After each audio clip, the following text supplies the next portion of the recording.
A notificação de compra da mansão em Ilhabela, no valor exato de R$ 4.500.000, chegou ao celular do meu filho Eduardo, pontualmente às 10h47 da manhã de uma terça-feira cinzenta.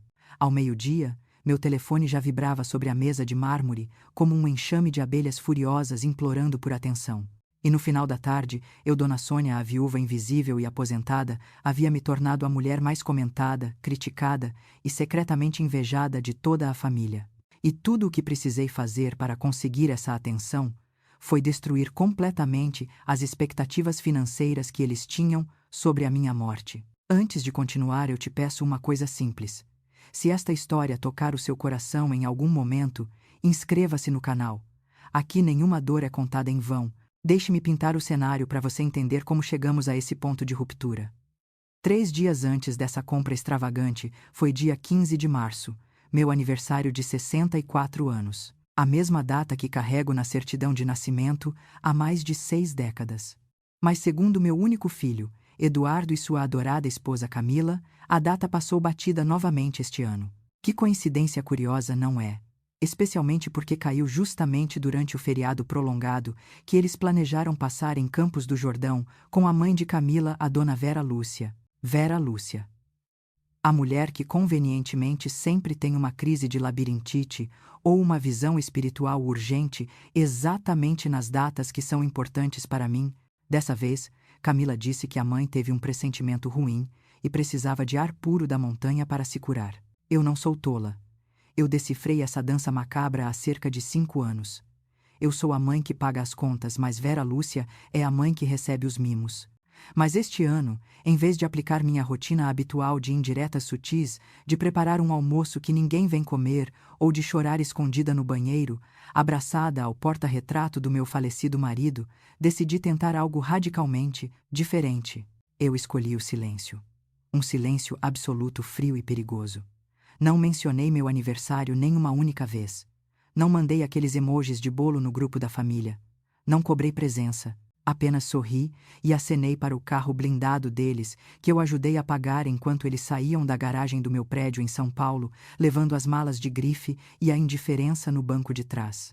Assim que o carro deles dobrou a esquina da Alameda Santos e desapareceu no trânsito, eu não fui para a cozinha chorar. Fui para o escritório, peguei meu telefone e liguei para o corretor de imóveis mais exclusivo do Litoral Norte, um antigo contato do meu marido que eu mantinha na agenda. Minha voz não tremeu quando disse: Beto, encontre a propriedade mais deslumbrante de frente para o mar em Ilhabela.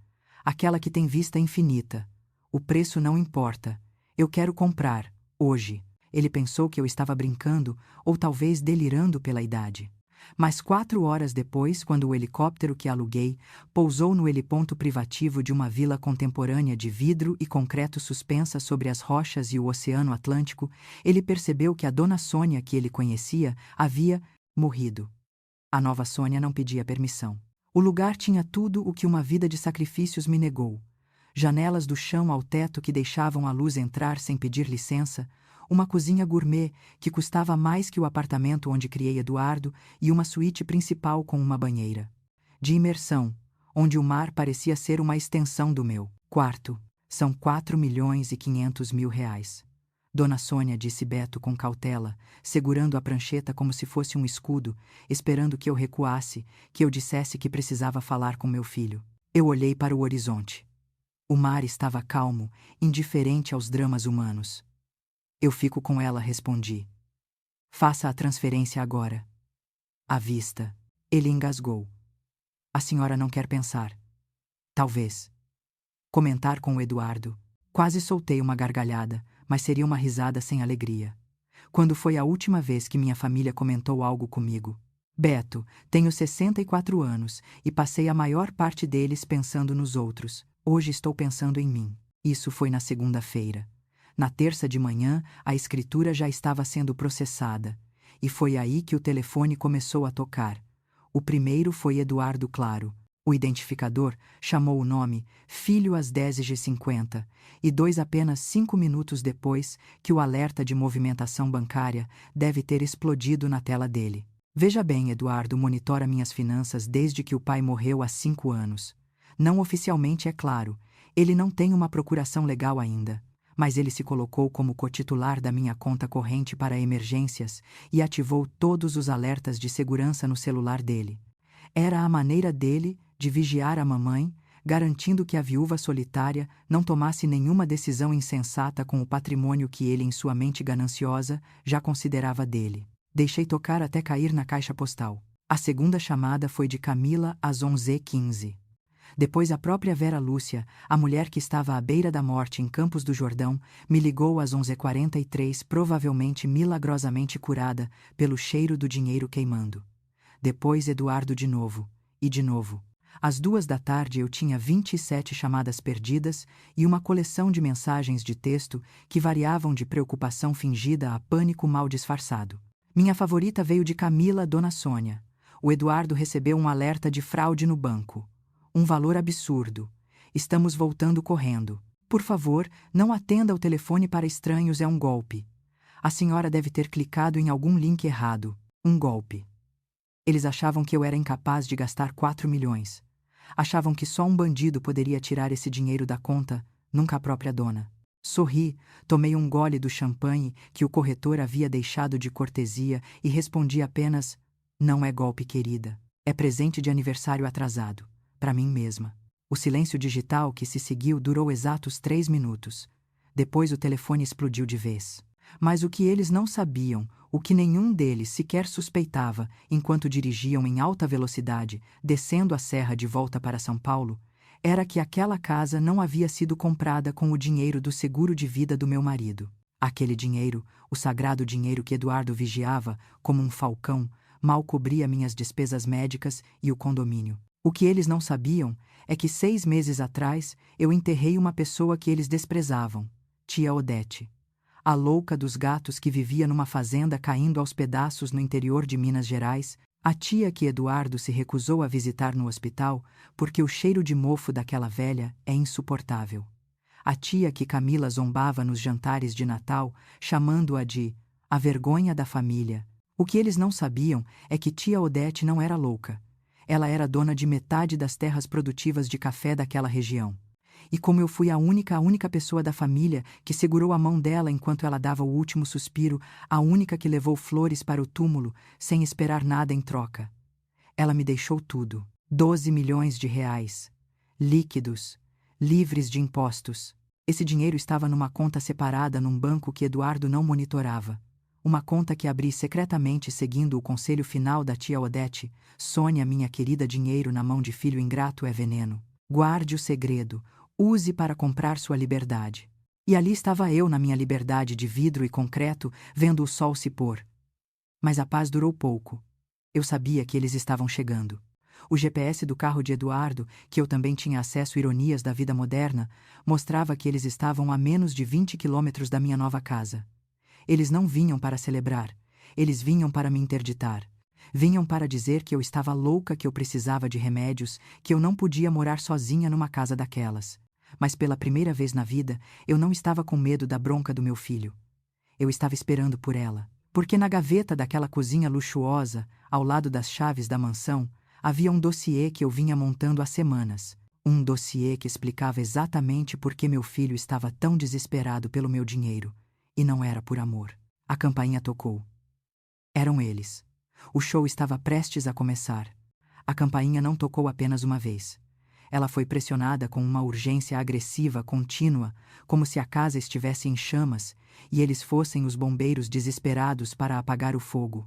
Mas não havia fogo nenhum, apenas o incêndio da ganância ardendo nos olhos do meu filho.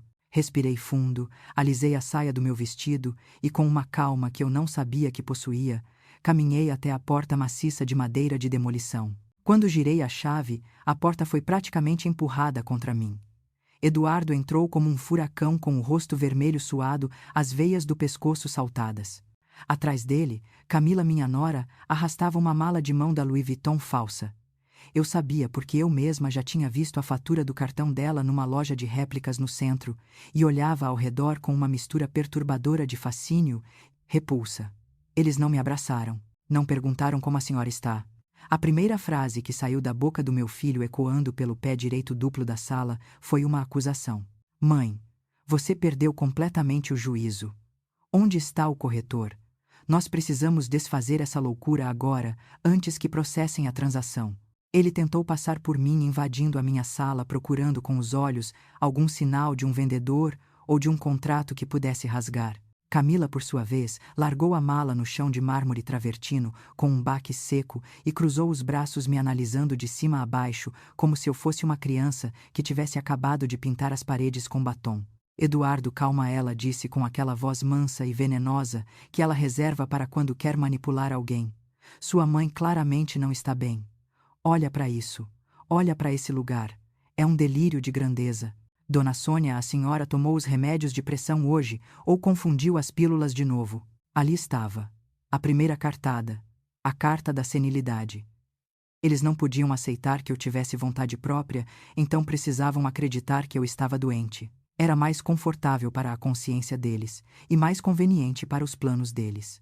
Se você já se sentiu invisível dentro da própria família, se já sentiu que sua voz não tinha valor diante da arrogância dos seus filhos, fique comigo. Talvez esta história também seja um pouco sua. Fechei a porta devagar, trancando-a novamente. O clique da fechadura soou como um tiro naquela sala imensa. Eu não tomei remédio errado, Camila, respondi, minha voz saindo mais firme do que eu esperava, surpreendendo até a mim mesma. E Eduardo, não há nada para desfazer. A casa é minha, está paga.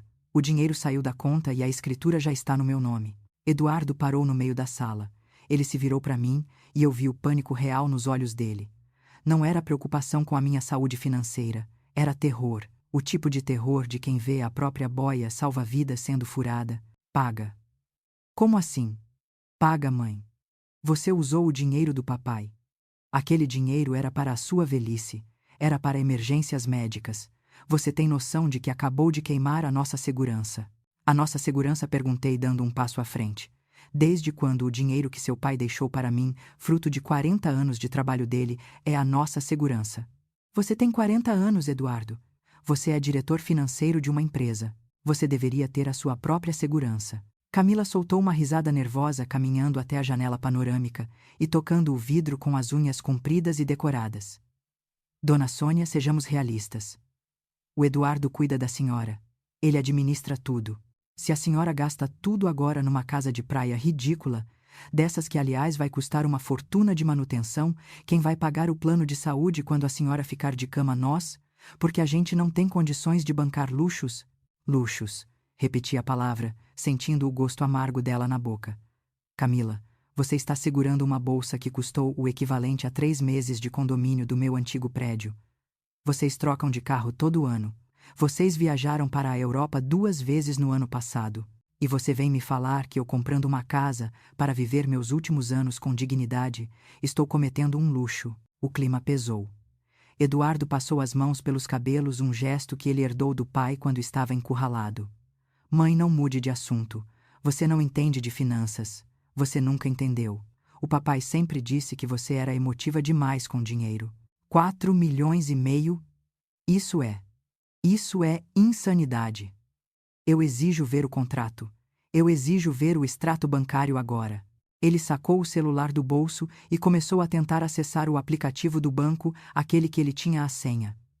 Eu o observei em silêncio, esperando o momento exato. Vi o dedo dele digitar a senha. Vi a mensagem de erro aparecer. Vi ele tentar de novo com mais força, a tela brilhando no rosto suado dele. O que? A senha não está entrando. Ele murmurou, a voz falhando. Mãe, você mudou a senha. Por que você mudou a senha? Porque a conta é minha? Eduardo, respondi, caminhando até o sofá de linho branco e me sentando como uma rainha em seu trono. Porque cansei de receber notificações no meu celular perguntando se fui eu que gastei R$ 500 num restaurante japonês numa terça-feira à noite, quando eu estava em casa, tomando sopa. Cansei de ver saques de R$ 1.000 em caixas eletrônicos que eu nunca visitei. Mudei a senha, mudei o token e revoguei seu acesso. Acabou. O silêncio que se seguiu foi ensurdecedor. Eduardo olhou para Camila. Camila olhou para Eduardo. Havia uma comunicação silenciosa entre eles, um código de pânico que eu estava começando a decifrar. Se eles estivessem apenas preocupados com a minha loucura, eles estariam ligando para um médico. Mas eles estavam tentando acessar a conta. Eles precisavam ver quanto sobrou. Eles precisavam saber se a fonte tinha secado. Você não pode fazer isso? Camila sibilou, perdendo a máscara de nora preocupada. Isso é violência patrimonial contra a família. O Eduardo construiu o patrimônio dessa família tanto quanto o pai dele. O Eduardo tinha 15 anos, quando o pai dele fez o primeiro 1 milhão. Camila cortei seca. Ele não construiu nada. Ele usufruiu. E pelo visto continua querendo usufruir. Eduardo finalmente explodiu. Ele jogou o celular no sofá com força. Chega dessa conversa.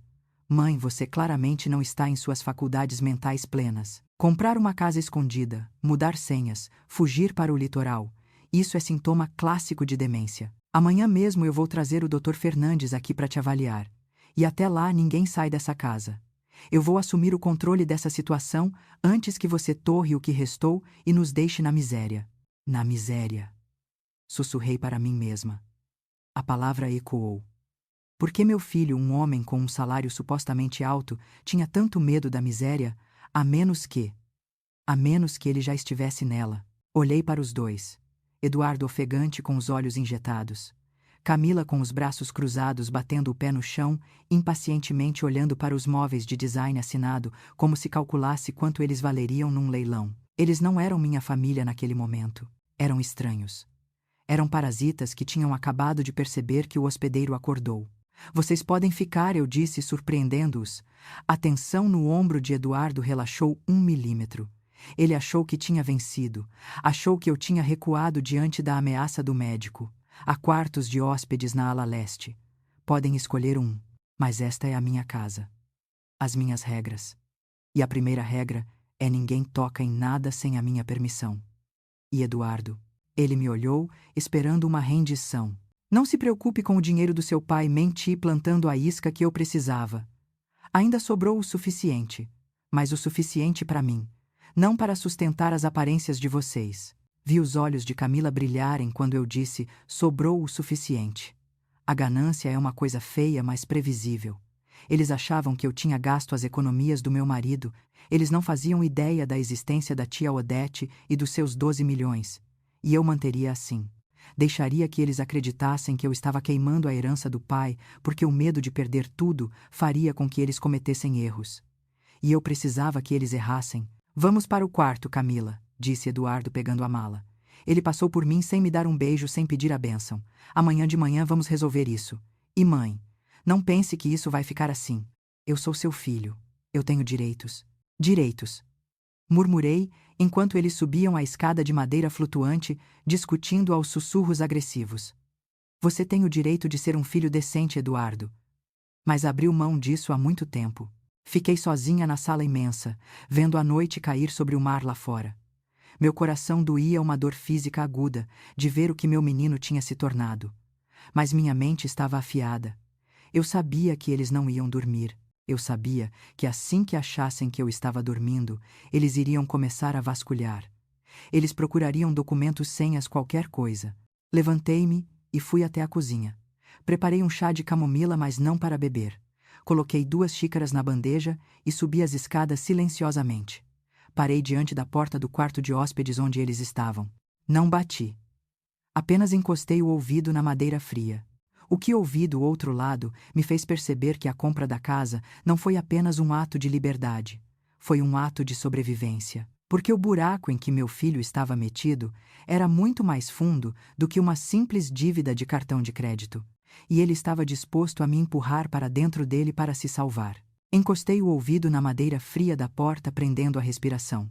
O corredor estava escuro, iluminado apenas pela luz da lua que entrava pela claraboia, criando sombras longas e fantasmagóricas que pareciam dançar ao meu redor. Do outro lado daquela porta, no quarto de hóspedes luxuoso, que eu havia decorado com tanto cuidado, a voz do meu filho não soava mais arrogante. Soava aterrorizada. Um sussurro estrangulado carregado de um medo que eu, como mãe, reconheceria em qualquer lugar do mundo. Você não está entendendo, Camila. Eduardo sibilava a voz trêmula. Não é só o cartão de crédito estourado. São os agiotas. O Beto Cabelo me deu prazo até segunda-feira. Se eu não aparecer com 200 mil reais, ele disse que vai quebrar minhas pernas. E se eu demorar mais uma semana? Ele disse que sabe onde a minha mãe mora. Senti minhas pernas fraquejarem. Tive que me apoiar na parede para não deslizar até o chão. Agiotas. Meu filho, o executivo de terno impecável, o homem que sempre se gabou de sua inteligência financeira, estava devendo a criminosos. E pior, ele havia colocado um alvo nas minhas costas. Aquele ele sabe onde minha mãe mora, gelou meu sangue mais do que qualquer vento frio do oceano. Deixa de ser frouxo. Eduardo, a voz de Camila, cortou o ar fria e calculista, sem um pingo de empatia pelo marido. Sua mãe tem dinheiro. Olha para esta casa, ela deve ter queimado uns 5 milhões aqui. Se ela tem 5, ela tem 10. Amanhã, a gente faz o teatro do filho arrependido. Você chora um pouco, diz que investiu errado na bolsa. Ela vai abrir a carteira. Ela sempre abre. Ela é carente, Eduardo. Velhos carentes pagam qualquer preço por um pouco de atenção. Velhos carentes.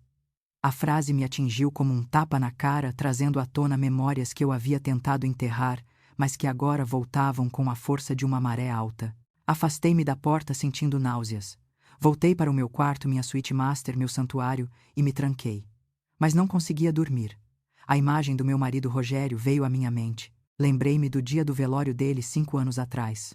Foi naquele dia, exatamente naquele dia, que eu deixei de ser a companheira e me tornei a viúva incapaz. Lembro-me de estar sentada ao lado do caixão entorpecida pela dor quando Eduardo se aproximou. Ele não me abraçou.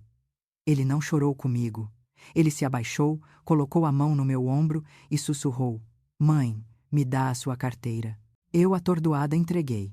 Achei que ele precisava pagar algo do funeral, mas ele não devolveu. Naquele dia ele tirou meus cartões de crédito, meu talão de cheques e as chaves do carro. "É para o seu bem, mãe", ele disse, com aquela voz mansa que usava para me dominar. "Você está muito abalada. Pode fazer besteira. Eu vou cuidar de tudo. O papai iria querer assim." E eu acreditei. Por Deus, como eu fui estúpida. Eu acreditei que ele estava me protegendo. Mas nos meses seguintes a proteção virou prisão. Eduardo me dava uma mesada do meu próprio dinheiro, R$ 500 por semana. Para uma mulher que viajava o mundo com o marido, aquilo era humilhante. Lembro-me de uma tarde, 1 ano depois da morte de Rogério, quando pedi a Eduardo um pouco mais de dinheiro para ir ao cabeleireiro pintar o cabelo e fazer as unhas. Ele riu. Estávamos na sala do meu antigo apartamento. Camila estava lá também lendo uma revista. "Para que, mãe?", ele perguntou sem tirar os olhos do celular.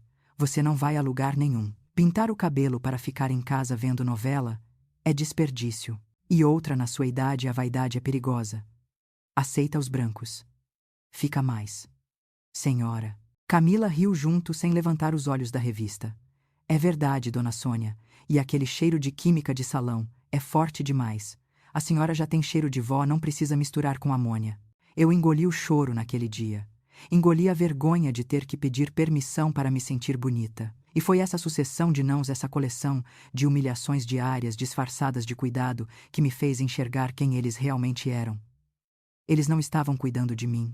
Eles estavam esperando eu morrer para colocar as mãos no que restava. Mas eles cometeram um erro fatal. Eles esqueceram a tia Odete. Levantei-me da cama e fui até o cofre escondido atrás de um quadro abstrato na parede. Digitei a senha e tirei de lá uma foto antiga em preto e branco. Eu e Odete, rindo com as botas sujas de lama vermelha na fazenda em Minas Gerais. Odete era a irmã mais velha do meu pai. Solteirona excêntrica, vivia isolada no interior. A família a chamava de louca. Eduardo e Camila tinham nojo dela. "Aquela casa cheira a gato e mofo", Camila disse uma vez, recusando-se a sair do carro quando fomos visitá-la 3 anos atrás. "Eu não vou entrar aí. Vai pegar piolho na minha roupa de marca." Eduardo concordou. "Mãe, vai lá, dá um oi e volta rápido. Não vou ficar ouvindo as histórias daquela velha gagá." Eu fui. E fiquei. Fiquei 3 dias. Limpei a casa, cozinhei para ela, ouvi as histórias dela. Odete não era gagá. Ela era brilhante. Ela tinha administrado as terras da família, com mão de ferro, transformando pasto improdutivo em cafezais de exportação premiados. Mas ela vivia simples, quase na miséria, porque não confiava em ninguém. "Eles só querem o que está no banco. Sônia", ela me disse, segurando minha mão com seus dedos tortos pela artrite. "Eles veem a roupa velha e pensam que sou pobre. Deixe que pensem. A burrice dos gananciosos é a nossa melhor defesa." 6 meses atrás, quando o câncer finalmente a venceu, eu estava lá. Eduardo não foi. "Tenho uma reunião importante, mãe." "Manda flores." Camila, nem pensar, tenho pavor de hospital público. Eu estava sozinha no quarto com ela quando o advogado entrou. Odete pediu para ele ler o testamento ali mesmo enquanto ainda respirava. E quando ouvi o valor, quase caí da cadeira. Terras, investimentos, ouro, 12 milhões de reais. Tudo para Sônia. Odete sussurrou, a voz falhando. Com uma condição, minha querida. Não conte a eles. Não agora. Use esse dinheiro para descobrir quem eles são de verdade. Dê corda. Se eles te amarem sem o dinheiro, conte. Se te amarem só pelo dinheiro, use-o para se libertar. Ela morreu sorrindo, sabendo a bomba relógio que tinha colocado nas minhas mãos, e eu cumpri a promessa. Eu dei corda. Eu continuei pedindo minha mesada humilhante. Continuei vestindo roupas simples. Continuei aceitando as críticas de Camila sobre meu cheiro de velha. E observei. Observei Eduardo trocar de carro 3 vezes no ano. Observei as viagens. Observei as roupas de grife. E observei a minha conta conjunta com ele, a do dinheiro do meu marido, diminuindo dia após dia, enquanto ele dizia que o mercado estava difícil. Guardei a foto da tia Odete de volta no cofre. Meus olhos estavam secos agora. A tristeza havia dado lugar a uma frieza estratégica. Eduardo estava devendo para agiotas. Camila achava que eu era uma velha carente, que pagaria qualquer preço por atenção. Eles estavam certos sobre uma coisa: eu ia pagar. Mas não o preço que eles imaginavam. Voltei para a cama, mas não para dormir. Peguei meu tablet e acessei as câmeras de segurança que eu mandara instalar na casa inteira, inclusive nos corredores e nas áreas comuns. Vi a imagem de Eduardo, no quarto de hóspedes, andando de um lado para o outro roendo as unhas. Vi Camila deitada na cama, mexendo no celular, provavelmente pesquisando o valor do metro quadrado em Ilhabela. Eles achavam que estavam no controle. Achavam que amanhã seria o dia do teatro do filho arrependido. Mal sabiam eles que eu já tinha comprado os ingressos para esse show, mas eu não seria a plateia, eu seria a diretora. De repente vi algo na tela do tablet que me fez sentar. Eram 3 da manhã. A porta do quarto dele se abriu devagar. Eduardo saiu pé ante pé, olhando para os lados. Ele não estava indo para a cozinha beber água. Ele estava indo em direção ao meu escritório. O escritório onde eu guardava os documentos da casa. O escritório onde eu tinha deixado propositalmente uma pasta vermelha em cima da mesa. Uma pasta que continha documentos falsos que eu e meu advogado Dr. Ricardo havíamos preparado. Documentos que mostravam que a casa não estava quitada, mas sim financiada em nome de uma empresa fantasma e que eu estava, na verdade, falida. Eu precisava testar até onde ia o desespero dele. Se ele lesse aquilo e viesse me abraçar preocupado com o meu futuro, ainda haveria uma chance. Mas se ele lesse aquilo e tentasse se salvar, observei pela câmera em preto e branco enquanto meu filho entrava no escritório. Vi a luz da lanterna do celular dele varrer a mesa. Vi ele encontrar a pasta vermelha. Vi ele abrir. O que ele fez em seguida confirmou meu pior pesadelo e selou o destino dele para sempre. Ele não chorou. Ele não pareceu preocupado. Ele sacou o celular e começou a fotografar os documentos página por página, com um sorriso macabro no rosto. Um sorriso de quem tinha acabado de encontrar uma arma para usar contra a própria mãe. Ele não estava procurando dinheiro para me ajudar. Ele estava procurando provas da minha insanidade ou falência para me interditar mais rápido e assumir o controle do que restava antes que os agiotas o pegassem. Desliguei o tablet. Uma lágrima solitária escorreu, a última que eu derramaria por ele. Tia Odete, sussurrei para o escuro. Você estava certa. O dinheiro é veneno. Mas agora eu sou o antídoto. Amanhã de manhã, o café seria servido com uma dose extra de realidade. E o gosto seria amargo. A manhã seguinte nasceu com uma falsa calmaria daquelas que antecedem tempestades devastadoras. Na mesa do café da manhã, de frente para o mar de Ilhabela, Eduardo me serviu café com um sorriso que não alcançava os olhos. Era o sorriso de alguém que achava que tinha vencido, ou pelo menos que tinha encontrado uma saída para o seu labirinto de mentiras. Ele havia visto a pasta vermelha falsa na noite anterior. Ele acreditava que eu estava falida, que a casa estava hipotecada até o teto por uma empresa fantasma, e que, portanto, eu era apenas uma velha senil, gastando o que não tinha. Para ele isso era um alívio. Se eu estivesse falida, ele poderia assumir a tutela mais rápido, vender o que restasse e negociar com os agiotas. Mãe, a Camila e eu precisamos voltar para São Paulo hoje à tarde, ele disse, passando manteiga na torrada com uma casualidade ensaiada. Temos reuniões. Mas não se preocupe. Voltamos no fim de semana para organizar sua vida. Acho que precisamos conversar seriamente sobre vender esse imóvel e te colocar num lugar mais seguro. Um flat, talvez. Com enfermagem 24 horas. Camila, ao lado dele, tomava seu suco verde sem me olhar nos olhos. É o melhor, dona Sônia. A senhora claramente não tem condições de gerir uma propriedade desse tamanho. Ontem à noite ouvimos barulhos. A senhora estava andando pela casa de madrugada. Isso é perigoso. Eles estavam construindo a narrativa. Passo a passo. Tijolo por tijolo. Podem ir, respondi, bebericando meu chá e escondendo o tremor nas mãos. Eu também vou para São Paulo. Preciso buscar algumas coisas no apartamento antigo antes de decidir o que fazer. Exames médicos, documentos do seu pai. Coisas que não confio a transportadoras. Eduardo tensou os ombros. Eu posso buscar para você, mãe. Não precisa se cansar. Não, Eduardo. Preciso me despedir daquela casa sozinha. É um processo meu. Ele hesitou, trocou um olhar rápido com Camila, mas concordou.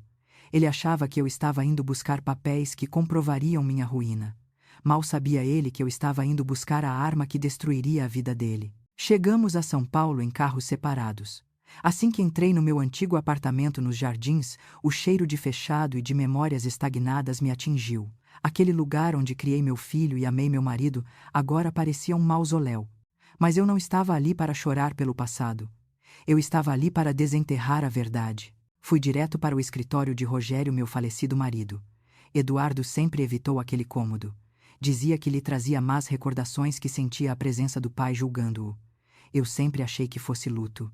Agora eu desconfiava que fosse culpa. Comecei a revirar as gavetas que Eduardo jurava nunca ter tocado. Papéis antigos, contas pagas de 2010, cartões de Natal amarelados. Nada.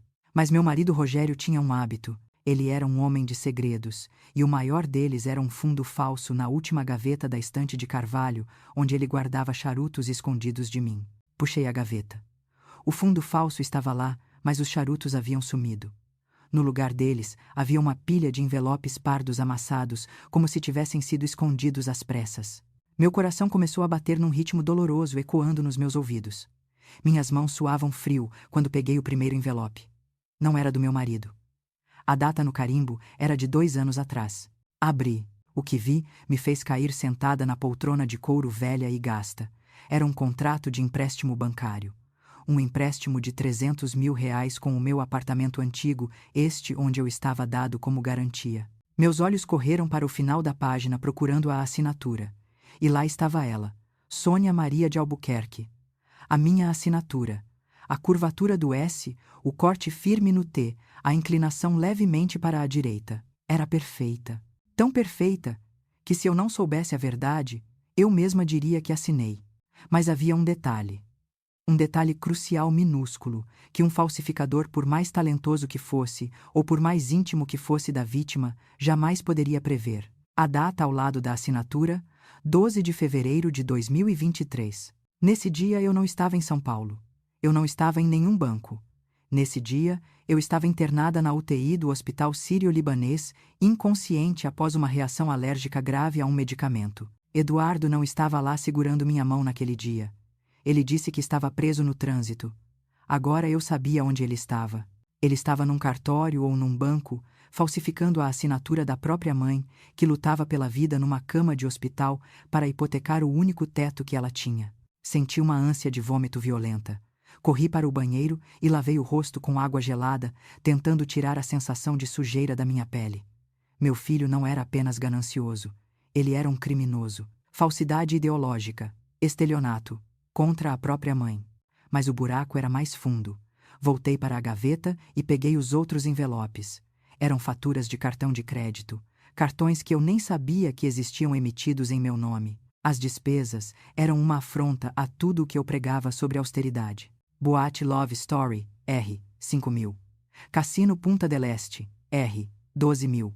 Joalheria Tiffany, R. 8.500. E então encontrei o elo perdido. O motivo pelo qual ele estava tão desesperado, além dos vícios e da vida de aparências.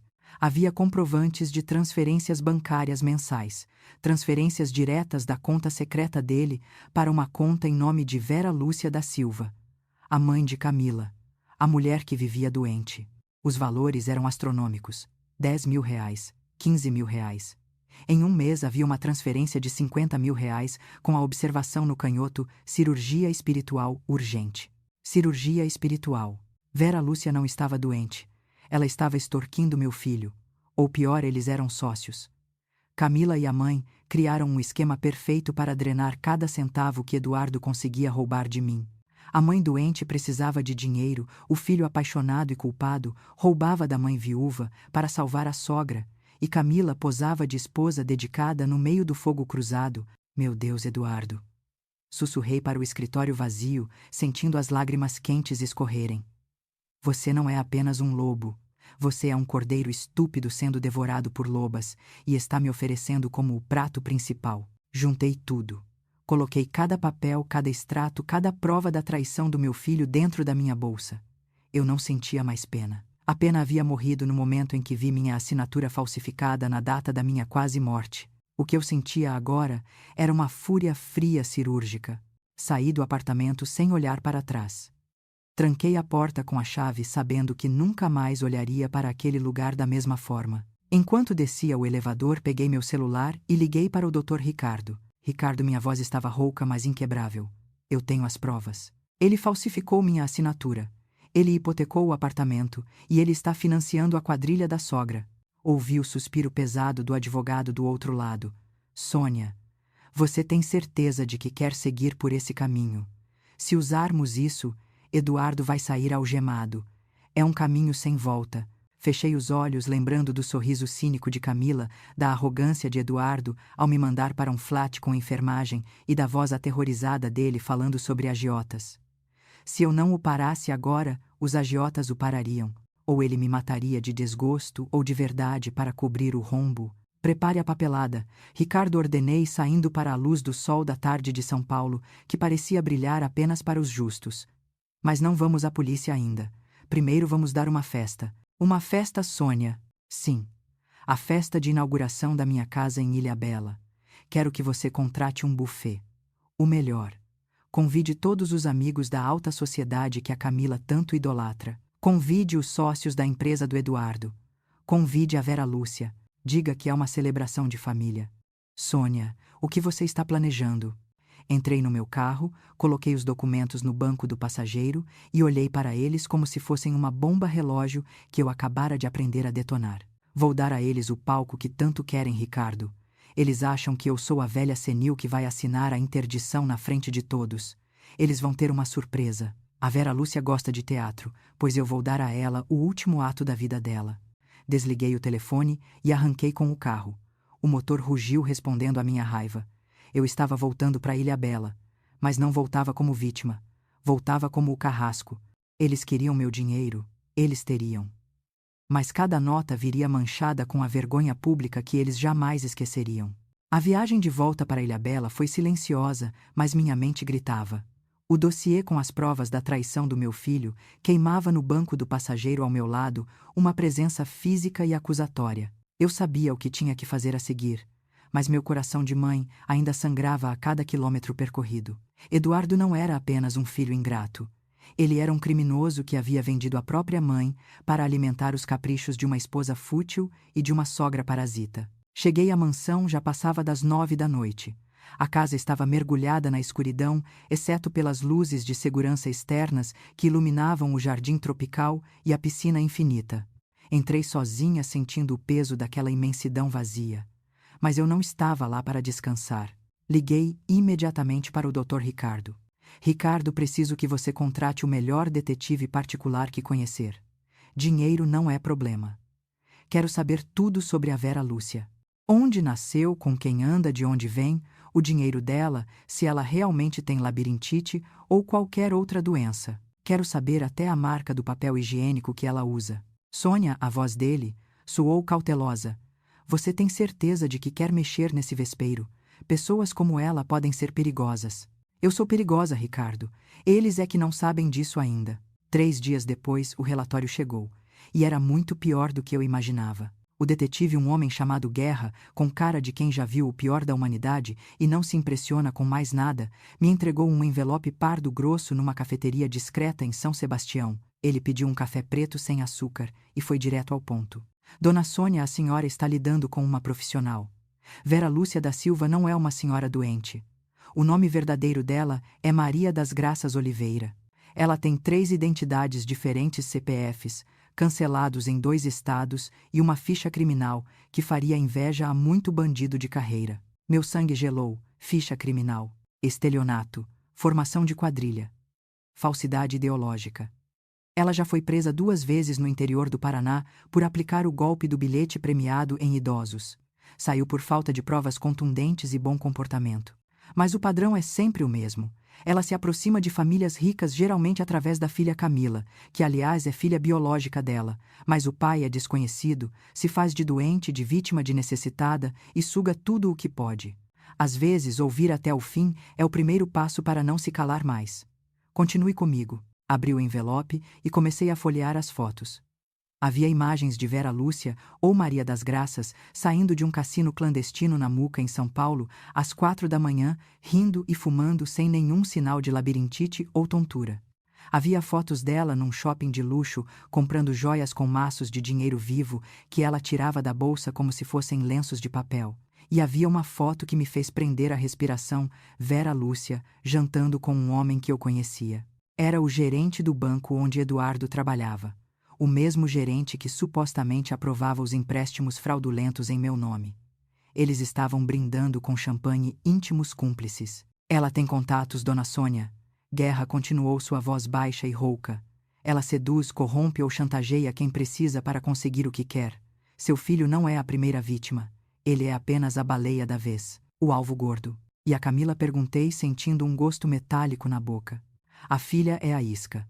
Bonita, articulada, finge ser de família tradicional falida. Ela casa com o alvo, ganha a confiança e depois a mãe entra em cena com as doenças e as visões espirituais. É um teatro ensaiado. Elas já destruíram 2 casamentos antes do Eduardo, um médico em Campinas e um fazendeiro no Mato Grosso. Ambos faliram. Fechei a pasta com força.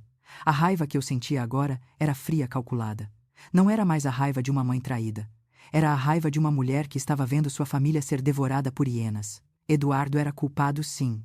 Ele roubou, mentiu, falsificou, mas ele também era uma marionete nas mãos dessas 2 predadoras. Obrigada, Guerra, disse assinando um cheque generoso. Você fez um ótimo trabalho. Agora suma. Se elas desconfiarem que estão sendo investigadas, vão fugir. Voltei para a mansão em Ilhabela com a mente fervilhando. Eu tinha as provas do passado criminoso da sogra. Tinha as provas da falsificação do meu filho. Tinha tudo para mandá-los para a cadeia. Mas a cadeia era pouco. Eu queria que eles sentissem a vergonha. Eu queria que eles sentissem o medo que eu senti quando achei que estava louca. Naquela noite recebi uma ligação de Camila. A voz dela era doce e enjoativa como mel estragado. Dona Sônia, como a senhora está querida, estamos morrendo de saudades. O Eduardo está tão preocupado.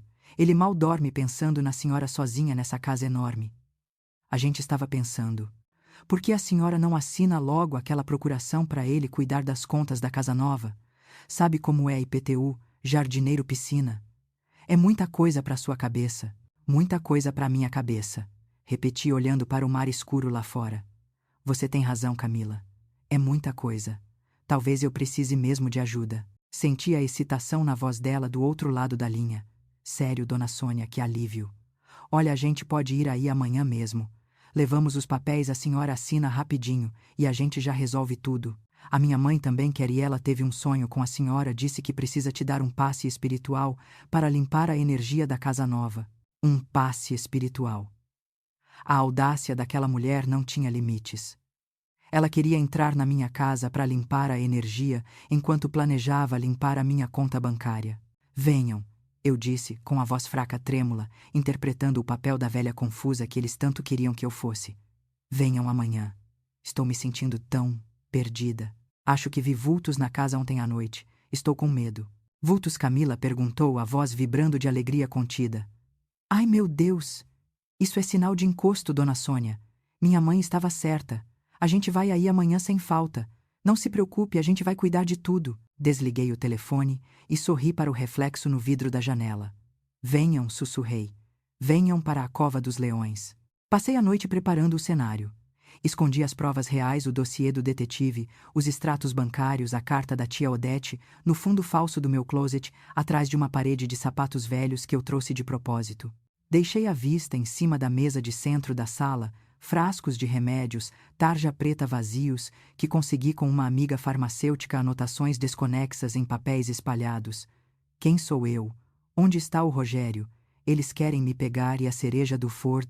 Bolo. Deixei o cofre do escritório entreaberto. Dentro do cofre, coloquei joias falsas, bijuterias brilhantes, que pareciam valer uma fortuna, e maços de notas de dinheiro cenográfico, que comprei online misturados com algumas notas verdadeiras de R$ 50 por cima para dar veracidade. Eu estava montando uma armadilha para ratos. E o queijo estava no lugar. Na manhã seguinte, acordei cedo e me transformei. Não penteei o cabelo direito. Vesti um roupão de seda antigo, manchado de café. Não passei maquiagem para esconder as olheiras.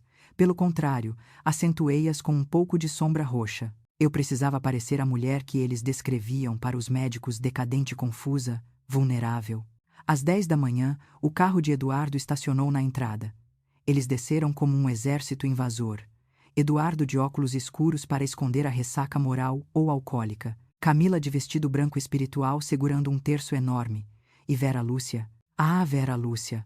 Ela saiu do carro de cadeira de rodas, uma cadeira de rodas novinha em folha motorizada. Ela usava um turbante na cabeça, óculos escuros, e gemia a cada movimento como se estivesse sofrendo dores atrozes. Era uma performance digna de Oscar. Abri a porta segurando o roupão junto ao corpo, com as mãos tremendo propositalmente. Eduardo, é você, meu filho. Quem são essas pessoas? Eduardo me olhou com um misto de pena e nojo. Sou eu, mãe. É a Camila e a dona Vera. Viemos te ajudar. Você não se lembra que falamos ontem? Ontem falamos, ontem perguntei. Olhando para o vazio. Achei que o Rogério viria hoje.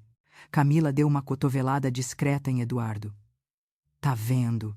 Ela tá pior do que a gente pensava. Tá chamando o morto. É a hora perfeita. Vera Lúcia, na cadeira de rodas, ergueu uma mão trêmula cheia de anéis de ouro e disse com voz cavernosa: Sônia, minha filha, os espíritos me disseram que você está em perigo. Há uma sombra nesta casa, uma sombra que quer o seu dinheiro. Mas eu vim te libertar. Eu queria rir. Queria gargalhar na cara daquela charlatã, mas me segurei. Em vez disso, arregalei os olhos e disse: uma sombra. Oh, meu Deus! Entrem, por favor. Me salvem dessa sombra. Eles entraram. A raposa, a hiena e o abutre. E eu fechei a porta atrás deles, trancando-os no meu mundo.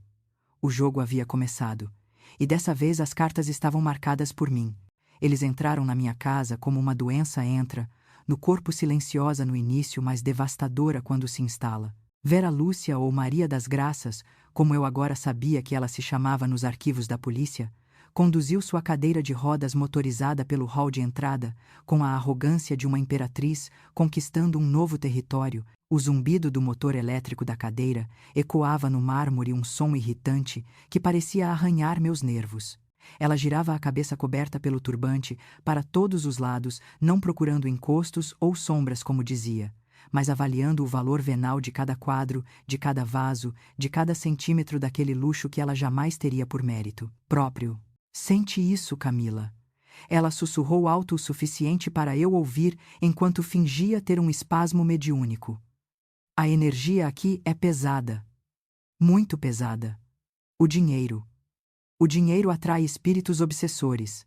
Sua sogra está cercada. Eu estava parada no degrau da sala, segurando meu roupão velho, com força interpretando meu papel. O que eu faço, dona Vera? Me ajude, por favor. Eu sinto que estou perdendo a cabeça. Camila veio até mim com aquele sorriso de cobra que aprendeu com a mãe. Ela segurou meu braço com uma firmeza que beirava a agressão. Nós vamos cuidar de tudo, dona Sônia.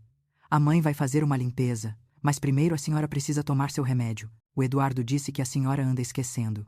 Ela tirou um frasco da bolsa dela. Não era o meu frasco, era um genérico qualquer. Eu trouxe um suplemento novo importado, vai ajudar na memória. Meu instinto gritou. Era a tática do gaslighting, a manipulação psicológica para me fazer duvidar da minha sanidade. Eu sabia que se tomasse aquilo, provavelmente dormiria por 2 dias ou acordaria alucinada. Ah, querida, obrigada, disse pegando o frasco com a mão trêmula. Vou buscar um copo d'água na cozinha. Fui até a cozinha de costas para eles. Rapidamente tirei a pílula do frasco, fingi engolir e a escondi no bolso do roupão. Bebi a água ruidosamente. Pronto. Já me sinto estranha. Voltei para a sala, cambaleando levemente. Eduardo estava no canto, roendo as unhas, olhando para o chão. Ele não conseguia me encarar. A vergonha e a ganância travavam uma batalha dentro dele, mas a ganância, alimentada pelo medo dos agiotas, estava vencendo. Agora, o escritório Vera Lúcia, ordenou sua voz subitamente firme, esquecendo-se por um segundo do personagem de velha doente. A sombra está vindo de lá. Preciso ir até lá. O escritório fica no fim do corredor, apontei fingindo exaustão. A porta está aberta, eu acho. Eu não me lembro de ter fechado. Eles seguiram para o escritório como tubarões sentindo o cheiro de sangue. Eu fui atrás arrastando os pés. Quando entraram, a cena foi patética e reveladora. Vera Lúcia esqueceu que precisava da cadeira de rodas e se levantou para examinar a estante de livros, seus olhos brilhando ao verem o cofre entreaberto que eu havia preparado. Olhem isso, ela exclamou apontando para a fresta do cofre. A energia ruim está saindo daqui. Eduardo correu para o cofre e o abriu completamente. Quando eles viram as pilhas de dinheiro e as joias brilhando lá dentro, o ar na sala mudou. Não havia mais espiritualidade nem preocupação familiar. Havia apenas luxúria. A luxúria pelo ouro. Meu Deus! Camila sussurrou, pegando um maço de notas falsas com a nota verdadeira de R$ 50 por cima. Eduardo, isso deve ser 100, 200 mil reais em dinheiro vivo. Sua mãe guarda isso em casa. Ela é louca. Um bandido entraria aqui e mataria ela. Exatamente, Vera Lúcia, disse sentando-se novamente na cadeira de rodas, recuperando o fôlego. É por isso que precisamos intervir. Sônia, minha querida, venha cá. Aproximei-me olhando para o chão. Os espíritos estão me dizendo que você precisa se desapegar dessa responsabilidade material.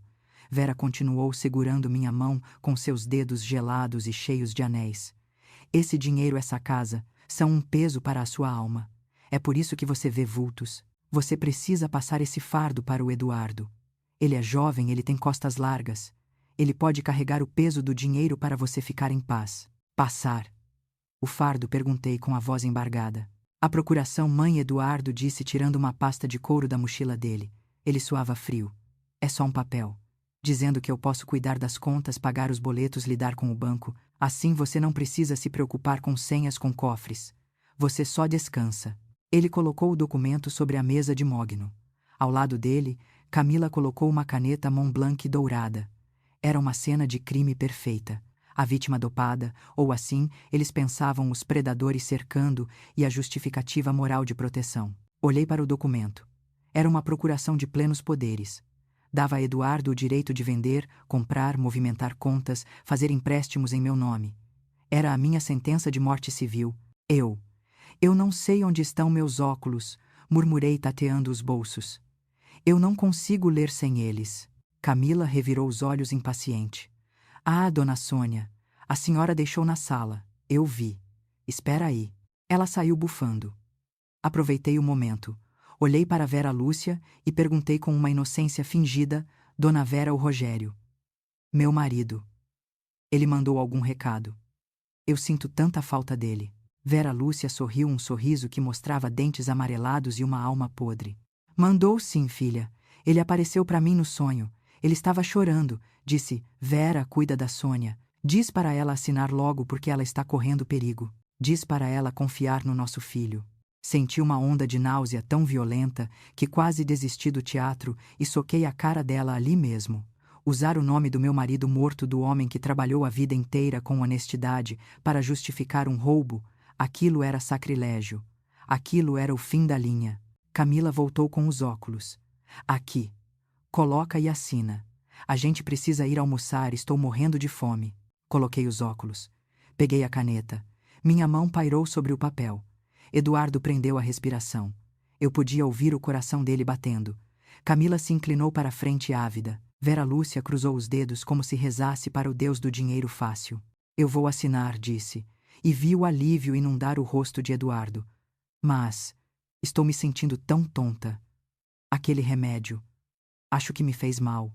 Soltei a caneta e deixei meu corpo amolecer tombando para o lado na poltrona. Mãe, Eduardo gritou, mas não se moveu para me segurar. Deixa ela, é o efeito do calmante. Camila disse rápido, checando meu pulso com frieza profissional. Ela só apagou. Melhor assim. A gente pega a digital dela depois se precisar, ou guia a mão dela. O importante é que ela não vai resistir. Vamos almoçar, Vera Lúcia decretou, virando a cadeira de rodas. Deixem ela aí descansando. Depois resolvemos a assinatura. O mais importante nós já vimos. Ela olhou para o cofre. O dinheiro está aqui. A velha está dopada. O jogo acabou. Nós ganhamos. Eles saíram do escritório rindo aliviados, deixando a porta entreaberta. Eduardo hesitou por um segundo, olhando para mim desmaiada na poltrona, mas a voz de Camila o chamou. Vem, amor. Vamos abrir um vinho da adega dela para comemorar. E ele foi.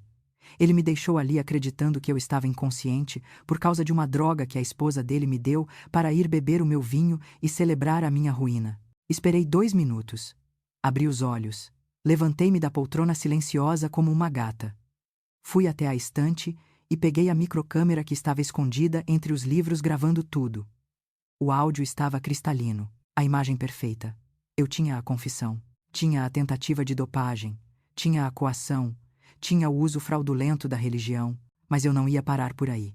Fui até o cofre, tirei o dinheiro falso e as joias de bijuteria, e no lugar deixei apenas um envelope preto. Dentro dele não havia dinheiro. Havia uma cópia do exame de DNA de Camila, que o detetive havia conseguido, provando que ela era filha de um golpista famoso que morreu na cadeia. E havia também uma notificação de bloqueio judicial de todos os bens de Eduardo, que o Dr. Ricardo havia protocolado naquela manhã, alegando suspeita de fraude contra idoso. Eles achavam que tinham ganhado. Eles estavam almoçando, rindo, bebendo meu Petrus. Desci as escadas pé ante pé. Ouvi as risadas vindas da sala de jantar. Essa casa vale uns 5 milhões, dizia Vera Lúcia, de boca cheia. Quando vendermos, eu quero metade. Foi minha ideia a do encosto. Metade nada, mãe, Camila retrucou. Eu que aguentei aquela velha chata por 5 anos. O Eduardo fica com 20% para pagar os agiotas e o resto é nosso. E eu, Eduardo, perguntou a voz pastosa de álcool. Ela é minha mãe. Ela é um peso morto. Eduardo, Camila riu. Agradeça que estamos te livrando dela. Parei na porta da sala de jantar. Eles estavam de costas para mim, exceto Vera Lúcia, que estava na ponta da mesa. Eu não estava mais de roupão. Tinha subido trocado de roupa em tempo recorde.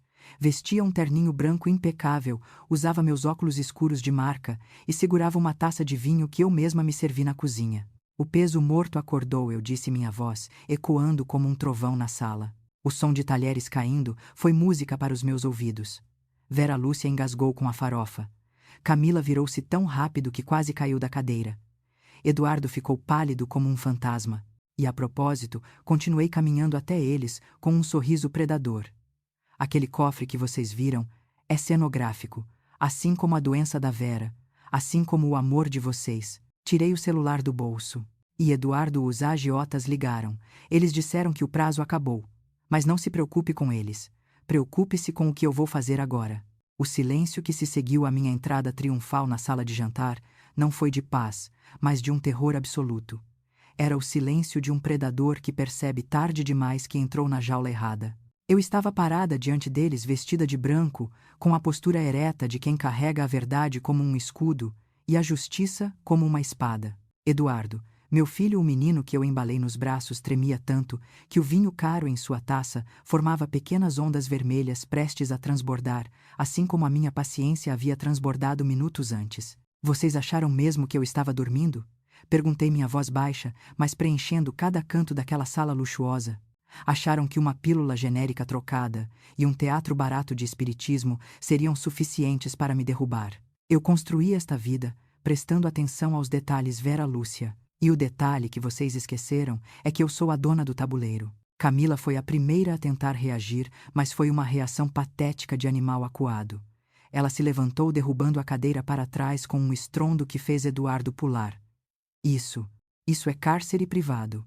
A senhora está nos gravando. Isso é ilegal. Eu vou chamar a polícia. Eu ri. Uma risada seca sem humor. Chame Camila. Por favor, chame. Tenho certeza de que o delegado Mendes vai adorar ver as imagens de você tentando me drogar. Vai adorar ouvir a sua mãe confessando que o encosto era apenas uma desculpa para roubar meu cofre. E principalmente vai adorar o exame de DNA que está naquele envelope preto, provando que você não é filha de um aristocrata falido, mas de um estelionatário que morreu na prisão. O rosto de Camila perdeu toda a cor. Ela olhou para a mãe buscando socorro, mas Vera Lúcia ou Maria das Graças não estava olhando para a filha. Ela estava olhando para mim.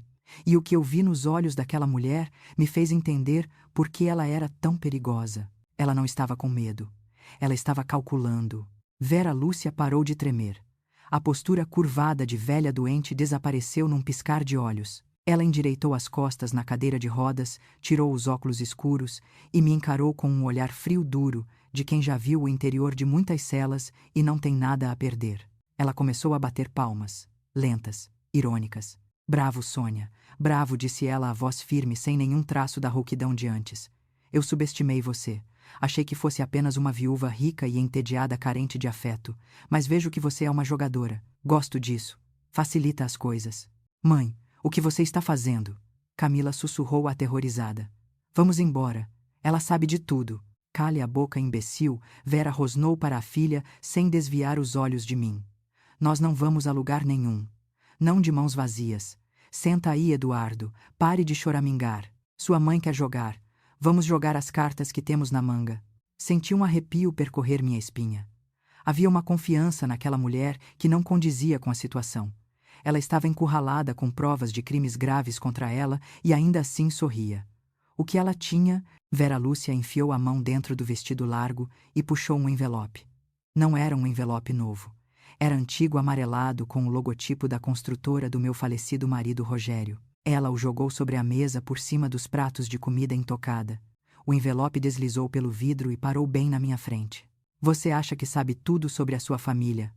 Sônia, ela perguntou acendendo um cigarro ali, mesmo na minha sala de jantar, desafiando todas as regras da minha casa. Você acha que o seu Rogério, o santo homem que deixou essa fortuna para você, era um anjo Abra? Leia. Olhei para o envelope. Minhas mãos suavam. Olhei para Eduardo. Ele estava de cabeça baixa, chorando silenciosamente, as lágrimas pingando no prato de porcelana. Ele sabia o que estava ali. Meu coração parou por um segundo. Abri o envelope. Eram cópias de documentos. Documentos da década de 90. Notas fiscais. Transferências bancárias para contas no exterior. E relatórios. Relatórios que ligavam a construtora de Rogério a um esquema de lavagem de dinheiro e sonegação fiscal de proporções gigantescas. Havia assinaturas dele. Havia fotos dele com políticos que hoje estavam presos. O quê? O que é isso? Perguntei, sentindo o mundo girar. Isso é mentira. O Rogério era honesto. Ele trabalhou duro a vida toda. Ele trabalhou duro para esconder o rastro, querida Vera Lúcia, soltou a fumaça na minha direção. Seu marido construiu esse império em cima de propina e sonegação. Esses documentos originais, eles deveriam ter sido queimados, mas alguém guardou. Alguém guardou como um seguro de vida. Onde você conseguiu isso? Sussurrei, sentindo a náusea voltar. Vera Lúcia riu e apontou o cigarro para o lado. Para o meu filho. Pergunte a ele. Pergunte ao seu precioso Eduardo. Virei-me para Eduardo. Ele encolheu os ombros, parecendo menor do que nunca, um verme se contorcendo na cadeira. Mãe, eu encontrei no cofre do escritório antigo anos atrás. O papai me disse para destruir, mas eu guardei. Achei que poderia precisar um dia. Você guardou provas que poderiam incriminar a memória do seu pai. Minha voz saiu num fio de descrença. E você entregou para ela. Eu não tive escolha, ele gritou desesperado. Os agiotas, mãe. Eles iam me matar. A Vera disse que se eu desse algo que ela pudesse usar para te pressionar, ela conseguiria o dinheiro para pagar minha dívida. Eu não sabia que ela ia usar isso assim. Eu achei que ela ia só te assustar. A traição cortou mais fundo do que qualquer facada. Meu filho não apenas tentou me roubar. Ele vendeu a honra do pai, vendeu a memória do homem que o amou para salvar a própria pele de dívidas de jogo e luxúria. Ele entregou a munição para a inimiga atirar na própria mãe. Vera Lúcia bateu a mão na mesa, chamando a atenção de volta para si. O drama familiar é lindo, mas vamos aos negócios. Sônia, aqui está a proposta. Você transfere 2 milhões de reais para uma conta no Uruguai até amanhã ao meio-dia. Se fizer isso, eu sumo. Levo a Camila, levo o Eduardo se você não quiser mais esse traste, e levo os originais desses documentos. Você nunca mais ouve falar de nós. E se eu não pagar? Perguntei, fechando o envelope devagar, tentando controlar o tremor nas mãos. Se não pagar. Vera sorriu, mostrando os dentes manchados de batom. Eu envio cópias disso para a Receita Federal, para a Polícia Federal e para todos os jornais de escândalo. A memória do seu santo Rogério vai para a lama. Seus bens serão bloqueados para investigação. Essa casa vai ser confiscada. E você, a viúva digna, vai terminar seus dias sendo investigada como cúmplice de lavagem de dinheiro. Vai ser humilhada em praça pública. O nome da sua família vai virar sinônimo de sujeira. O silêncio voltou a reinar na sala. Camila olhava para a mãe com um misto de medo e admiração. Eduardo soluçava. E eu olhava para aquela mulher vulgar sentada na minha cadeira, fumando na minha casa, ameaçando destruir a única coisa que o dinheiro não comprava: o legado do meu marido. Eu sabia que Rogério não era perfeito, ninguém é, mas lavagem de dinheiro, crime, aquilo parecia impossível. Ou será que eu fui cega a vida toda, assim como fui cega com Eduardo? Será que meu conforto foi pago com dinheiro sujo? A dúvida é uma semente terrível, e Vera Lúcia acabara de plantá-la no solo fértil do meu medo. 2 milhões, ela repetiu. É barato pela sua paz, Sônia. E pela liberdade do seu filho, porque se a polícia investigar as contas antigas, vai chegar nas contas atuais. E vai ver que o Eduardo também andou mexendo onde não devia. Ela tinha tudo planejado. Era o cheque-mate. Se eu a denunciasse agora, ela destruiria tudo. Se eu pagasse, eu me tornaria refém dela para sempre. Chantagistas nunca param no primeiro pagamento. Levantei-me da mesa. Minhas pernas estavam firmes, embora meu interior estivesse desmoronando. Caminhei até a janela e olhei para o Mar Negro. A lua refletia na água, indiferente ao meu desespero. Eu precisava de tempo. Precisava pensar. Precisava saber se aqueles documentos eram reais ou apenas mais uma falsificação brilhante. Saiam, disse sem me virar. Como é, Vera? Perguntou, apagando o cigarro no meu prato de jantar. Saiam da minha casa. Agora. Vocês têm até amanhã ao meio-dia para esperar a minha resposta. Mas eu não quero respirar o mesmo ar que vocês, nem por mais um minuto. Você vai chamar a polícia? Camila perguntou, nervosa. Virei-me devagar. Meu rosto estava impassível. Se eu chamar a polícia, vocês mostram os documentos e eu perco tudo. Vocês sabem que eu não vou chamar. Não hoje. Agora saiam. Antes que eu mesma jogue essa cadeira de rodas na piscina com você em cima, Vera. Vera Lúcia riu, mas vi um lampejo de respeito ou medo nos olhos dela. Gostei de você, Sônia. Você tem sangue frio. Até amanhã ao meio-dia. Eduardo vem com a gente. Sua mãe precisa pensar se prefere o dinheiro ou a honra. Eduardo se levantou cambaleando. Ele olhou para mim uma última vez. Mãe, eu. Não me chame de mãe, cortei a voz gélida. Você perdeu esse direito quando entregou a memória do seu pai para essa abutre. Saia. Eles saíram. A porta bateu. O motor do carro se afastou. Fiquei sozinha na mansão silenciosa, segurando o envelope amarelado contra o peito. 2 milhões. Ou a destruição do nome Albuquerque. Abri o envelope novamente e comecei a ler os papéis com atenção, sob a luz forte do lustre de cristal. Meus olhos de esposa, que conheciam a letra de Rogério melhor do que a minha própria, percorreram as linhas. E então, na terceira página, eu vi um detalhe. Um pequeno e insignificante detalhe, em uma data que Vera Lúcia, na sua arrogância, não percebeu. Um sorriso lento, triste e perigoso se formou nos meus lábios. Ah, Vera, sussurrei para a sala vazia. Você é boa. Mas você não conhecia o Rogério. E você cometeu um erro. Peguei o telefone. Não liguei para o banco para transferir o dinheiro. Liguei para o Dr. Ricardo. Ricardo, venha para cá. Agora. E traga aquele seu amigo perito em documentos. A guerra não acabou. Ela acabou de mudar de lado.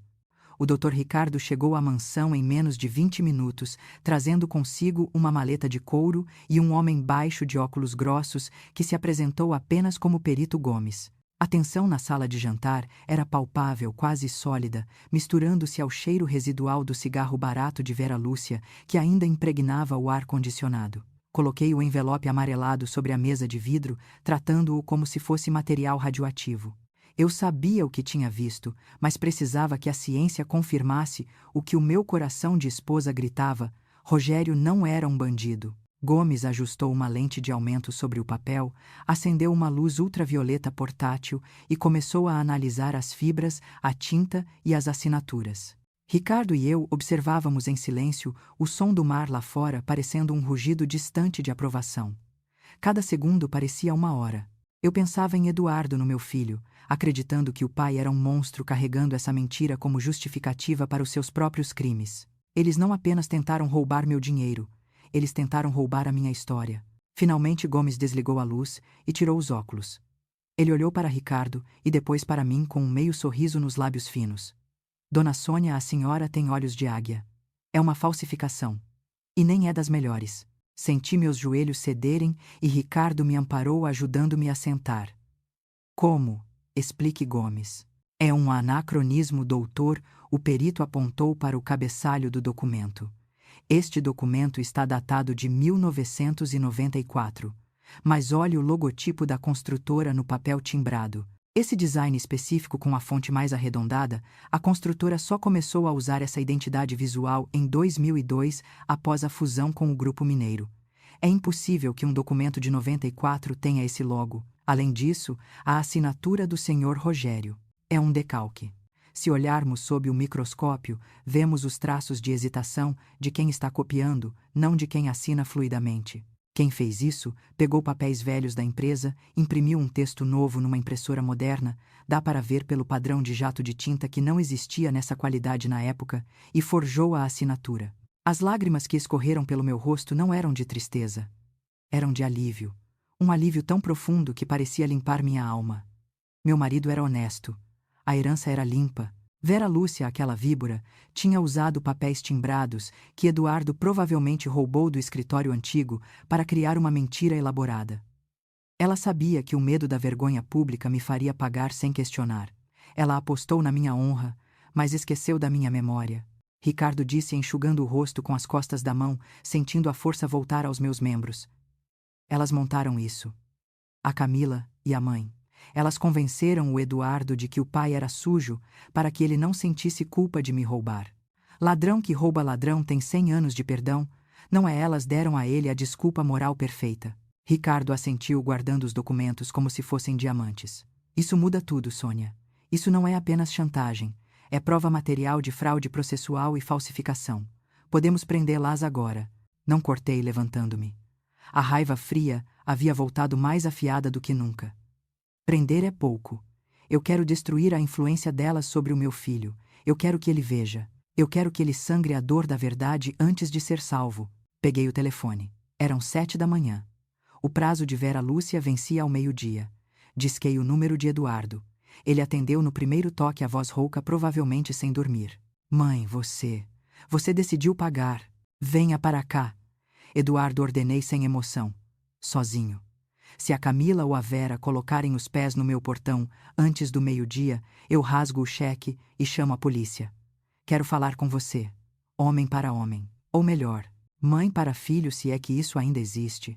Mãe, elas não vão deixar. Dê um jeito. Diga que vou te entregar a senha da conta na Suíça. Invente. Mas venha sozinho. Agora. Desliguei.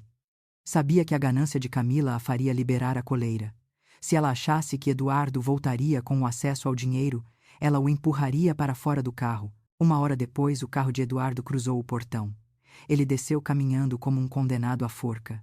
Parecia mais magro, mais velho, à sombra do homem que eu criei. Esperei por ele na varanda com a pasta dos documentos falsos sobre a mesa de centro de vidro. Ricardo estava escondido no escritório, ouvindo tudo.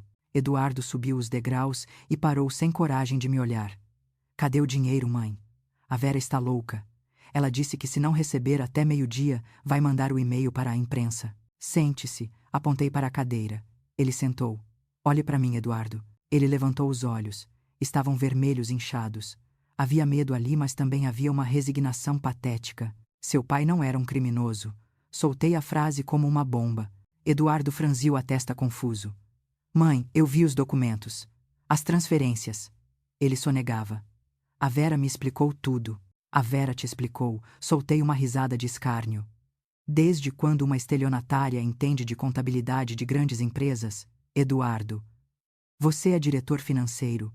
Você olhou as datas. Você checou os logotipos. Empurrei a pasta para ele. Olhe. Olhe com os olhos do profissional que eu paguei para você ser, não com os olhos do marido covarde que você se tornou. Eduardo abriu a pasta. Ele pegou a lupa que eu havia deixado ali propositalmente. Vi o momento exato em que o cérebro dele processou a informação. Vi a testa dele franzir, os olhos se estreitarem e, em seguida, arregalarem-se em choque. O sangue drenou de seu rosto, deixando-o com uma palidez cadavérica. O logo. Ele sussurrou, a voz falhando. Esse logo é de 2002. O documento é de 94. Isso é falso. Eduardo, completei implacável. Sua sogra forjou tudo. Ela pegou papéis velhos que você roubou para ela, lembra? Quando você disse que ia organizar o escritório do seu pai, você deu a arma e ela carregou com balas de festim. Ela fez você acreditar que seu pai, o homem que te ensinou a andar de bicicleta, o homem que pagou seus estudos, era um bandido. E sabe por quê? Para que você não se sentisse um lixo por roubar a viúva dele, para que você pensasse que estava apenas pegando dinheiro sujo de volta. Eduardo largou os papéis como se estivessem pegando fogo. Ele começou a tremer incontrolavelmente. Não. A Camila. A Camila disse que viu os originais. Ela jurou. A Camila é filha da Vera. Eduardo, acorda, gritei, batendo a mão na mesa. O vidro vibrou. Elas são sócias, elas riram da sua cara enquanto você chorava de culpa. Você não é parceiro delas, você é a vítima. Você é o idiota útil que assinou os cheques e falsificou minha assinatura, enquanto elas planejavam fugir para a Europa com o meu dinheiro e te deixar aqui para apodrecer na cadeia. Eduardo colocou as mãos na cabeça, puxando os cabelos, soltando um gemido gutural, um som de animal ferido que vinha das entranhas. A realidade estava desabando sobre ele, esmagando cada justificativa, cada mentira que ele contara para si mesmo nos últimos 2 anos. Ele não estava salvando a família. Ele estava destruindo-a para alimentar parasitas. Levantei-me e caminhei até ele. Não o abracei. A hora do consolo ainda não havia chegado. Agora era a hora da cirurgia e precisava ser sem anestesia. Você tem uma escolha, Eduardo, uma única escolha, e você vai fazê-la agora. Ele levantou o rosto molhado de lágrimas e ranho. O que eu faço, mãe? Elas têm provas contra mim. As falsificações. Eu assinei coisas. Se eu denunciar, eu vou preso também. Sim, você vai, confirmei fria como mármore sob meus pés. Você cometeu crimes, Eduardo. Falsidade ideológica, estelionato contra idoso, apropriação indébita. Eu tenho tudo documentado. O Dr. Ricardo tem tudo. Ele me olhou com terror. Você vai me prender. Eu vou te dar uma chance de não apodrecer na cadeia como um indigente. Escute bem. Inclinei-me sobre ele, apoiando as mãos nos braços da cadeira, prendendo-o. Se você sair daqui agora e voltar para aquela mulher, eu entrego tudo para a polícia. Você vai preso, perde o emprego, perde a reputação e fica sem um centavo. Elas vão fugir e te deixar levando a culpa sozinho. Fiz uma pausa, deixando o peso da ameaça assentar. Mas, se você ficar do meu lado, se você concordar em ser minha testemunha, se você concordar em armar uma armadilha para elas hoje e agora, eu posso convencer o juiz a te dar uma pena reduzida. Talvez serviço comunitário, talvez uma condicional. Você vai perder tudo o que tem materialmente. Vai ter que vender seu carro, suas roupas, seus relógios para me ressarcir. Vai sair dessa casa com a roupa do corpo e uma dívida moral eterna comigo. Mas você terá a sua liberdade. E terá a chance de um dia olhar no espelho sem sentir nojo. Eduardo olhou para os papéis falsos na mesa, olhou para o mar, olhou para mim.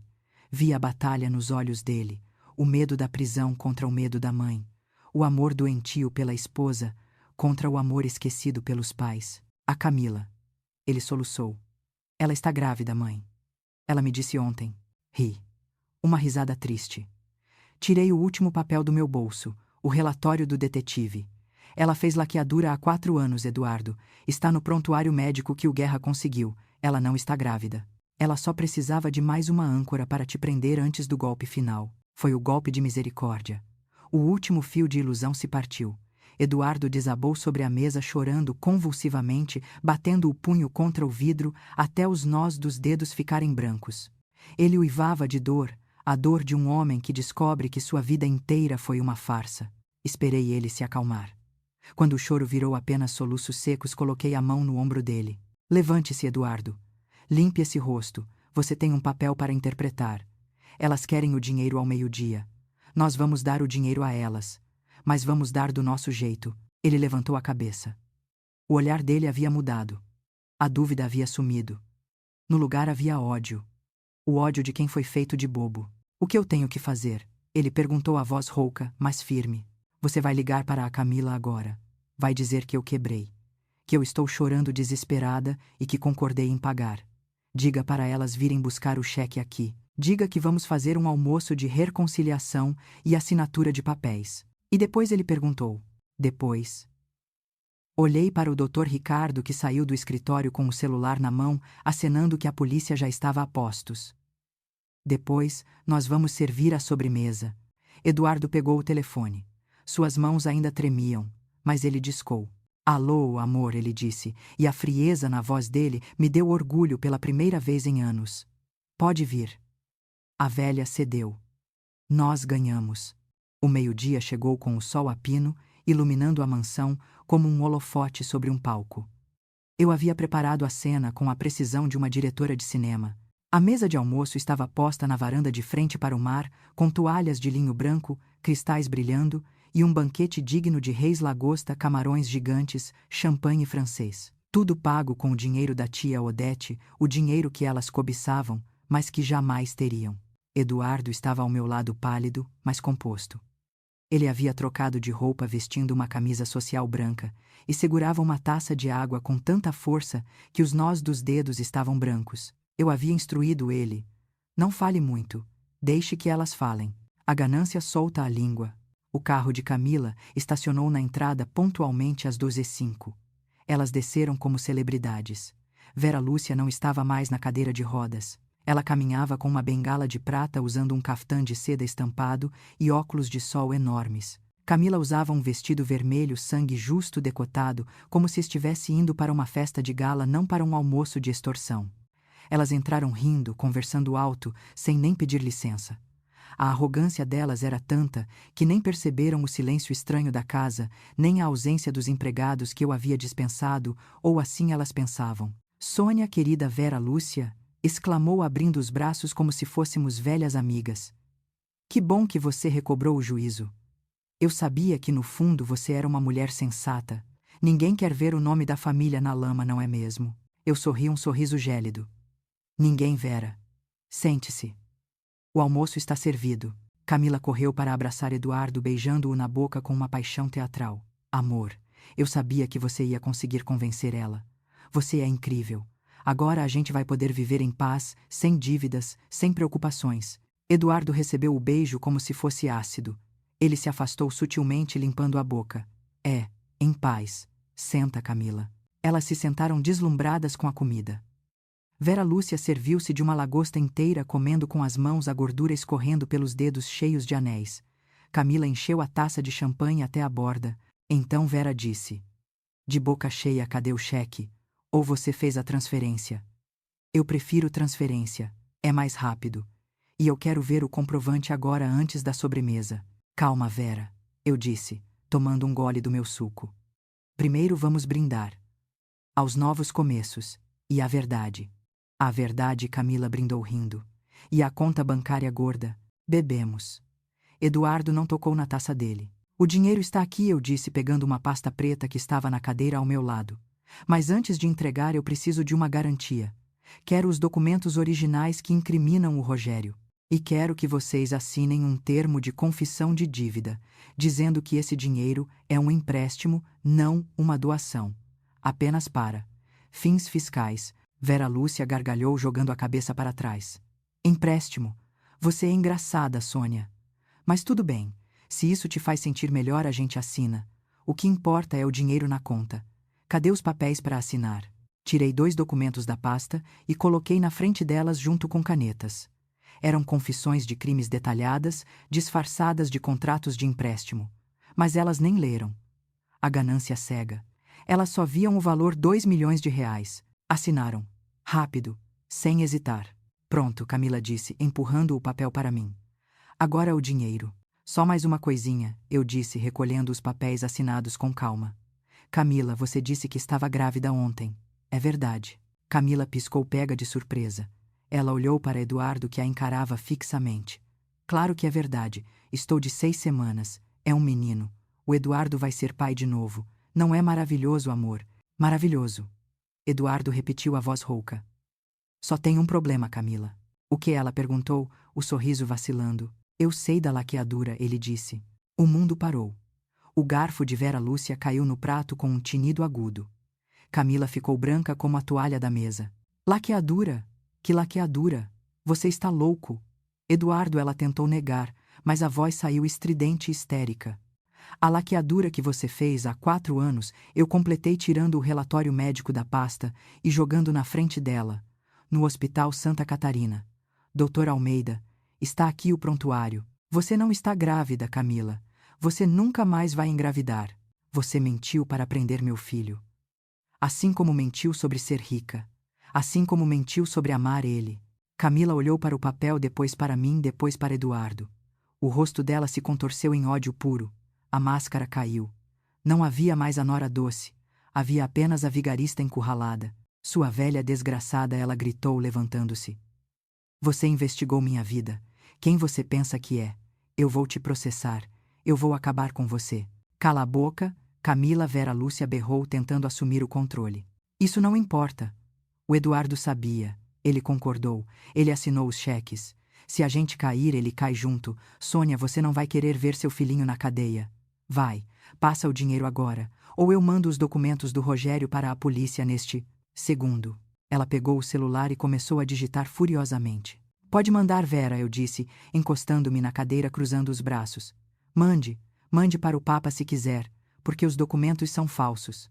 Vera parou de digitar. O dedo pairou sobre a tela. Ela levantou os olhos devagar como um réptil. O quê? Falsos, repeti, saboreando cada sílaba. O Eduardo me contou.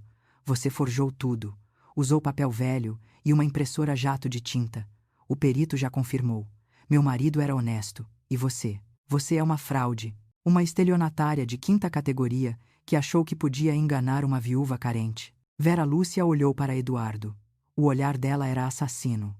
Você, seu verme traidor. Você contou para ela. Você estragou tudo. Ela avançou sobre Eduardo, erguendo a bengala de prata para bater nele. Agora eu gritei. As portas de vidro da varanda se abriram simultaneamente. De um lado, o Dr. Ricardo e o delegado Mendes. Do outro, 4 policiais civis armados. Polícia, ninguém se mexe, o delegado gritou, apontando a arma. Vera Lúcia congelou com a bengala no ar. Camila soltou um grito agudo e tentou correr para a porta da sala, mas foi interceptada por uma policial feminina que a segurou pelo braço e a algemou com eficiência brutal. Me solta! Vocês não sabem com quem estão lidando. Camila gritava, debatendo-se. Eu sou influenciadora. Eu vou destruir a reputação de vocês no Instagram. Você tem o direito de permanecer calada, a policial disse sem emoção. Tudo o que disser poderá e será usado contra você. Vera Lúcia não gritou. Ela largou a bengala, que caiu no chão com um baque surdo. Ela olhou para os policiais, depois para mim, e pela primeira vez vi medo real nos olhos dela. Não o medo de perder dinheiro, mas o medo de voltar para a gaiola. Ela se sentou lentamente na cadeira, derrotada. Sônia. Ela tentou, a voz tremendo. A gente pode conversar. Foi um mal-entendido. Eu estava testando você. Para ver se você protegia seu patrimônio. Era uma lição. Guarde suas lições para as companheiras de cela, Maria das Graças. Respondi, levantando-me e caminhando até ela. Você está presa em flagrante por tentativa de extorsão, estelionato, falsidade ideológica e formação de quadrilha, e nós temos tudo gravado. Desde o encosto de ontem até a confissão de agora. Apontei para as câmeras escondidas nos vasos de plantas da varanda. Vera Lúcia olhou para as câmeras e murchou. Ela sabia que tinha acabado. O delegado Mendes se aproximou de Eduardo. Meu filho estava sentado imóvel, olhando para as mãos. Eduardo Albuquerque, o delegado perguntou. Sou eu, ele respondeu sem levantar a cabeça. Você também vem conosco. Para prestar depoimento. Sua colaboração foi essencial, mas você tem contas a acertar com a justiça. Eu sei, Eduardo disse. Ele se levantou e estendeu os pulsos. O delegado não o algemou, apenas fez um sinal para que ele o acompanhasse. Antes de sair, Eduardo parou na minha frente. Ele olhou para Camila, que estava sendo arrastada aos gritos, xingando palavrões que fariam um marinheiro corar. Sua velha maldita. Eu devia ter te matado. Eu devia ter colocado veneno na sua comida. Eduardo olhou para a mulher que ele amou ou achou que amava e viu o monstro que ela realmente era. Depois, olhou para mim. Mãe. Ele começou, os olhos cheios de lágrimas. Me desculpa. Por tudo. Toquei o rosto dele. Vá, meu filho. Pague o que deve. E quando voltar, comece de novo. Do zero. Mas comece limpo. Ele assentiu, engolindo o choro, e saiu acompanhado pelo policial. Fiquei na varanda, vendo os carros da polícia se afastarem, levando o lixo para longe da minha casa. As sirenes não foram ligadas. Não precisava. O silêncio que ficou para trás era a verdadeira sirene. A mesa do almoço estava revirada.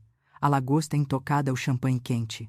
Mas eu nunca me senti tão saciada na minha vida. O telefone tocou. Era o corretor de imóveis. Dona Sônia, desculpe incomodar. É que recebi uma proposta irrecusável pela sua mansão. Um cheque árabe quer comprar. Ofereceu 6 milhões. A senhora vende. Olhei para a casa. Olhei para o mar. Não, Beto, respondi sorrindo. Essa casa não está à venda. Ela acabou de ser inaugurada. E eu tenho muito o que viver aqui ainda. Desliguei. Respirei fundo o ar salgado. A guerra tinha acabado. Mas a minha vida estava apenas começando. 12 meses se passaram desde aquele almoço fatídico que transformou minha sala de jantar em um tribunal e minha varanda em uma cena de crime. O tempo, dizem os poetas, cura todas as feridas. Eu digo que o tempo não cura, ele apenas cicatriza. A cicatriz fica lá grossa, visível, sensível ao toque, lembrando a gente de onde viemos e do que sobrevivemos. Hoje, sentada na mesma varanda pintando uma tela com as cores do pôr do sol de Ilhabela, um hobby que descobri ter talento, algo que a antiga Sônia jamais teria ousado tentar, olho para o horizonte e não vejo mais solidão. Vejo paz. Uma paz cara comprada com lágrimas e coragem, mas absolutamente minha. A justiça, diferentemente do que muitos pensam no Brasil, às vezes funciona. Especialmente quando você tem provas irrefutáveis, um advogado brilhante e a determinação de uma mãe ferida. Vera Lúcia e Camila não tiveram a mesma sorte. O julgamento foi rápido e brutal, transmitido pelos jornais locais como o escândalo da alta sociedade do litoral. Vera Lúcia, a Maria das Graças, foi condenada a 8 anos de prisão em regime fechado. A reincidência pesou contra ela. Dizem as más línguas que na cadeia ela tentou organizar um culto religioso para extorquir cigarros das outras presas e acabou levando uma surra. A arrogância tem um preço alto atrás das grades. Camila, a minha ex-nora, a influenciadora de mentira, pegou 5 anos. Mas a pior sentença para ela não foi a prisão. Foi o esquecimento. Sem celular, sem filtro, sem maquiagem e sem plateia, ela murchou. O exame de DNA que provei no tribunal destruiu a última fantasia dela de ser nobre. Ela é filha de um criminoso e de uma estelionatária. A genética não falha, mas o caráter é uma escolha, e ela escolheu o dela. Recebi uma carta dela mês passado. O envelope era do presídio de Tremembé. Não abri. Queimei na churrasqueira gourmet que ela tanto cobiçou. A fumaça preta subiu aos céus, levando embora as últimas energias daquela sanguessuga da minha vida. Mas o que aconteceu com Eduardo? Essa é a parte que realmente importa. Essa é a verdadeira restauração. Eduardo não foi preso. O acordo de delação premiada que costuramos com o Ministério Público, somado ao fato de ele ter sido coagido e ter colaborado para a prisão da quadrilha, garantiu a ele a liberdade. Mas a liberdade dele veio com um custo: o patrimônio. Para ressarcir o que ele havia roubado de mim, os empréstimos, os cartões, o dinheiro desviado para a sogra, Eduardo teve que liquidar tudo. O apartamento de luxo, o carro importado, os relógios de marca, as roupas de grife, tudo foi vendido. Ele ficou apenas com o nome limpo e a roupa do corpo. Hoje meu filho mora num apartamento de 40 metros quadrados na Muca.